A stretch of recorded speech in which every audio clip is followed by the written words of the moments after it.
She demanded the police impound my personal vehicle. She threatened to have me arrested. She called me a criminal in front of my neighbors. But here's what this HOA Karen didn't know. I am the police. I'm a traffic enforcement officer. And when those squad cars pulled up, her face went white. This is the most insane HOA revenge story you'll ever hear. Stay until the end, because the board meeting confrontation will blow your mind. Let's get into it. What's up, Neighbor Wars HQ family? If you're new here, smash that subscribe button because we bring you the wildest, most unbelievable neighbor and HOA horror stories from Reddit every single day. And trust me, today's story is nuclear-level revenge. This comes from our /entitled people and our /HOA, and it involves a power-hungry HOA president, illegal threats, police involvement, and the sweetest justice you've ever seen. Before we dive in, hit that like button if you've ever dealt with an entitled neighbor or nightmare HOA. Drop a comment telling me your craziest story. And turn on notifications so you never miss the drama. All right, let's meet our characters. Our hero today, let's call him Officer Mike, is a 34-year-old traffic enforcement officer who just bought his first house in a nice suburban neighborhood. Decent HOA, quiet streets, seemed perfect. Mike drives an unmarked personal vehicle for work sometimes, but mostly he uses his personal car, a well-maintained 2019 Honda Accord. Nothing fancy, just reliable transportation. Then we have Karen. And guys, this Karen is next level. She's the HOA president, late 50s, retired, and her entire personality revolves around those 3 letters, HOA. She's got printed, laminated copies of the bylaws in her purse. She measures her neighbor's grass with a ruler.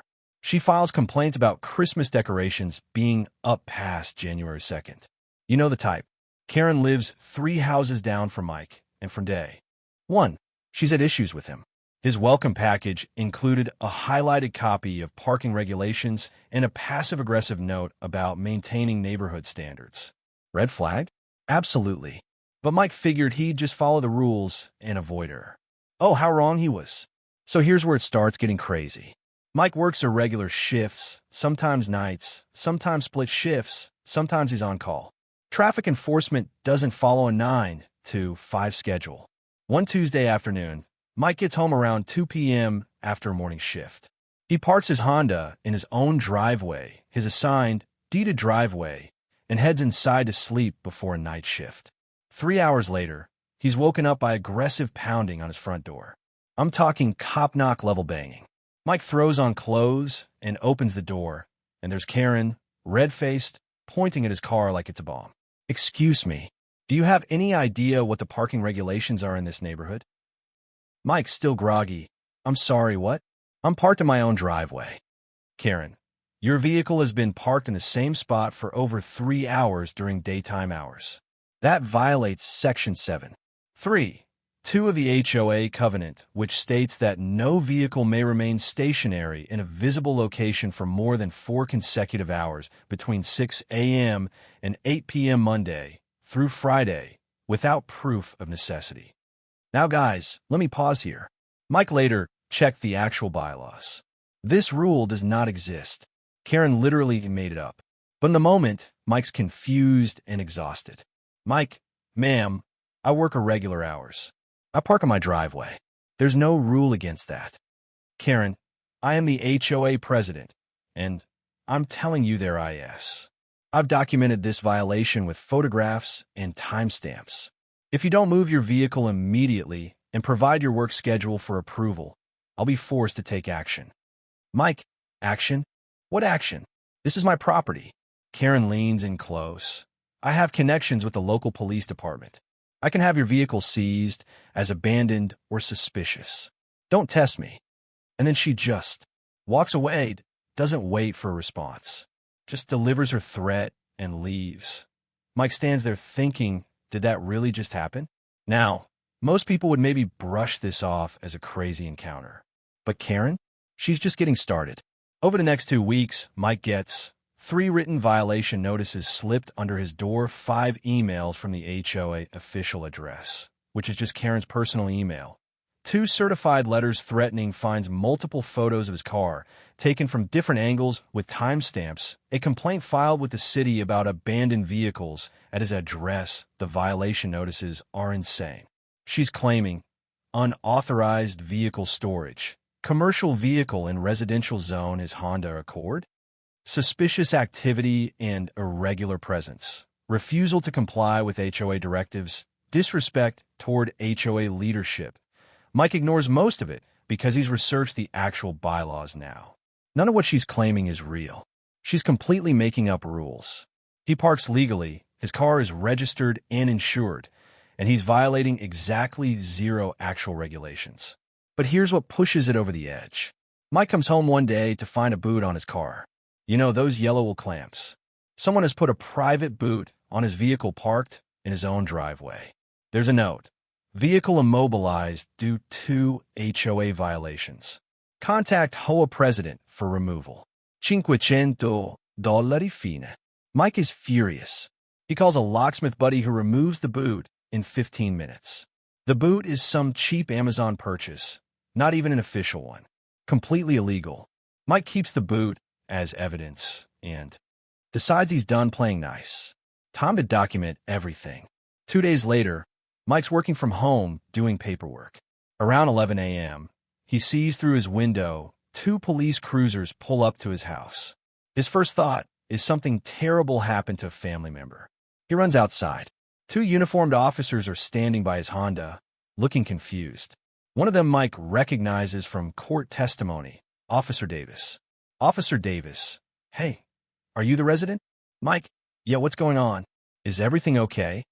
Officer Davis, we got a call about an abandoned and suspicious vehicle at this address, possibly stolen. But, isn't this your car? Mike, yes, that's my personal vehicle. Who called this in? The other officer checks his notes. A Ms. Karen, last name, HOA President. She said the vehicle has been here for weeks, appears abandoned, and the owner is unresponsive to HOA attempts to resolve it. Mike, I literally drove it yesterday. It's registered to me. I live here. Officer Davis is starting to smile. Hold up. Mike, do you work in traffic enforcement? Mike, yeah, District 7. Officer Davis laughs. Dude, Karen just called the cops on a cop about a fake vehicle complaint. The other officer is looking at Karen's house now, where she's watching from her window with binoculars. Yes, binoculars. Officer Davis, look, obviously there's no issue here. Your vehicle is legal, registered, insured. But just so you know, she told dispatch this was an emergency, so there might be criminal activity.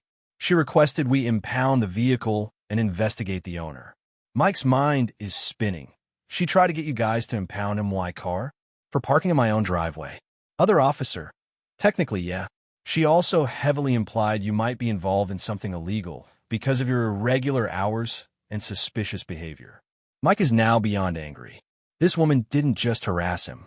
She tried to weaponize the police department against him. She wasted city resources. She made false reports.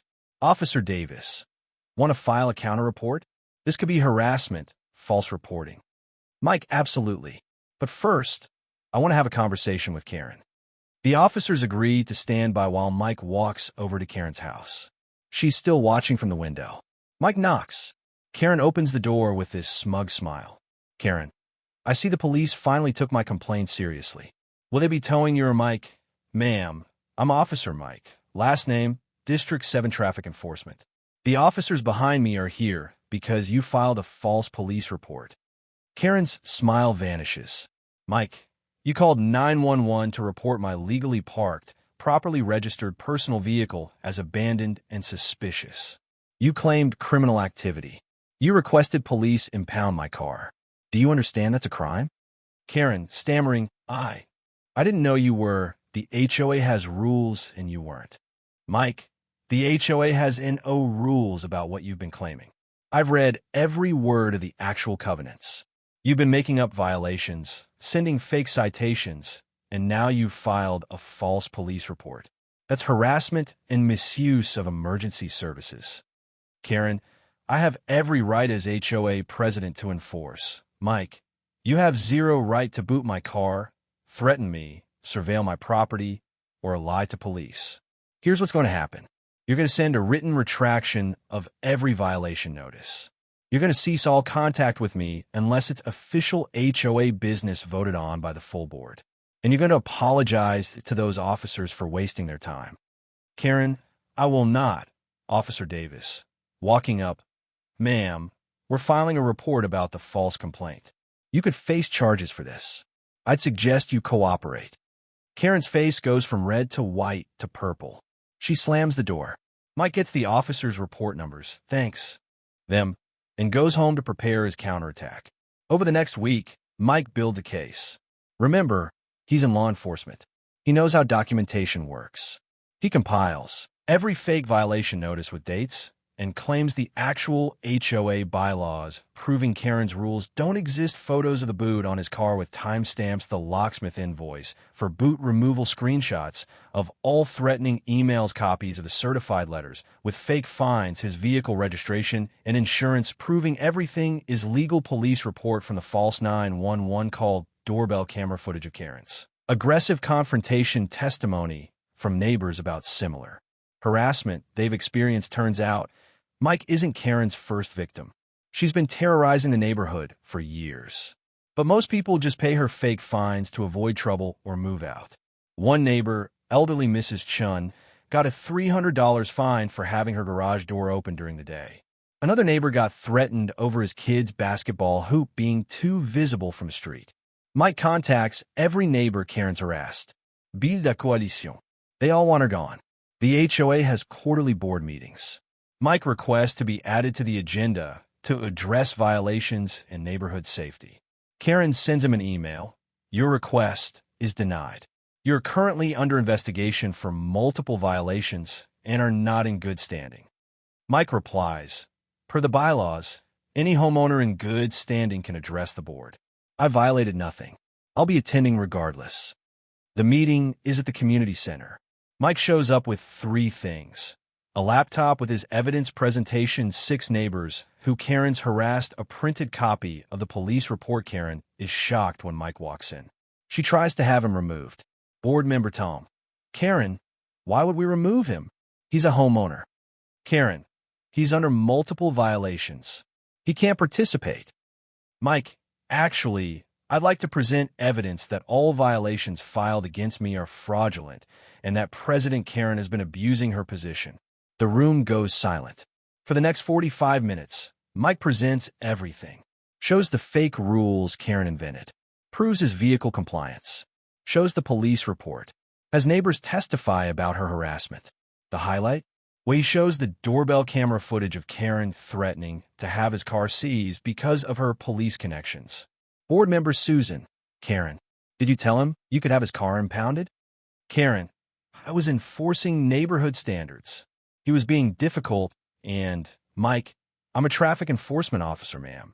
You threatened a law enforcement officer with fake legal action, filed false police reports, and violated at least 4 state statutes regarding harassment and false imprisonment by booting my vehicle. The board is stunned. 2 members didn't even know about half of what Karen was doing. Tom, Karen, you've been filing these violations without board approval. Karen, I'm the president. I don't need approval for every little. Susan, yes, you do. That's literally in the bylaws. All fines require board vote. It gets better. Mike reveals that Karen's been collecting her fake fines into a personal PayPal account, not the HOA's official account. She's been pocketing the money. Over 3 years, she's collected almost $8,000 in fake fines from scared neighbors. The board immediately calls for an emergency vote. Karen is removed as HOA president by unanimous decision minus her own vote. But Mike isn't done. He's already filed an official police report for harassment, false police reporting, theft by deception, the fake fines, illegal restraint, booting his car. He also files a civil lawsuit for harassment, defamation, and emotional distress. 5 other neighbors join the lawsuit as co-plaintiffs. The HOA itself investigates the missing $8,000 and files their own complaints. Turns out, embezzling HOA funds is a crime. Within 2 months, Karen faces criminal charges for false reporting and theft. She's forced to repay all fake fines to neighbors. She's permanently banned from HOA leadership. She's ordered to stay 100 feet from Mike's property. Her husband, who had no idea about any of this, files for divorce. The absolute kicker: Mike gets elected as the new HOA president because neighbors trust him to actually follow the rules. His first act? Rewriting the bylaws to require transparency, board votes on all fines, and a formal appeals process. His second act? He hosts a neighborhood barbecue where Karen is specifically not invited. So guys, let me know in the comments. Is this the ultimate HOA revenge story or what? Karen literally tried to weaponize the police against a police officer, and it backfired spectacularly. The lesson here? Don't abuse power. Don't make up rules.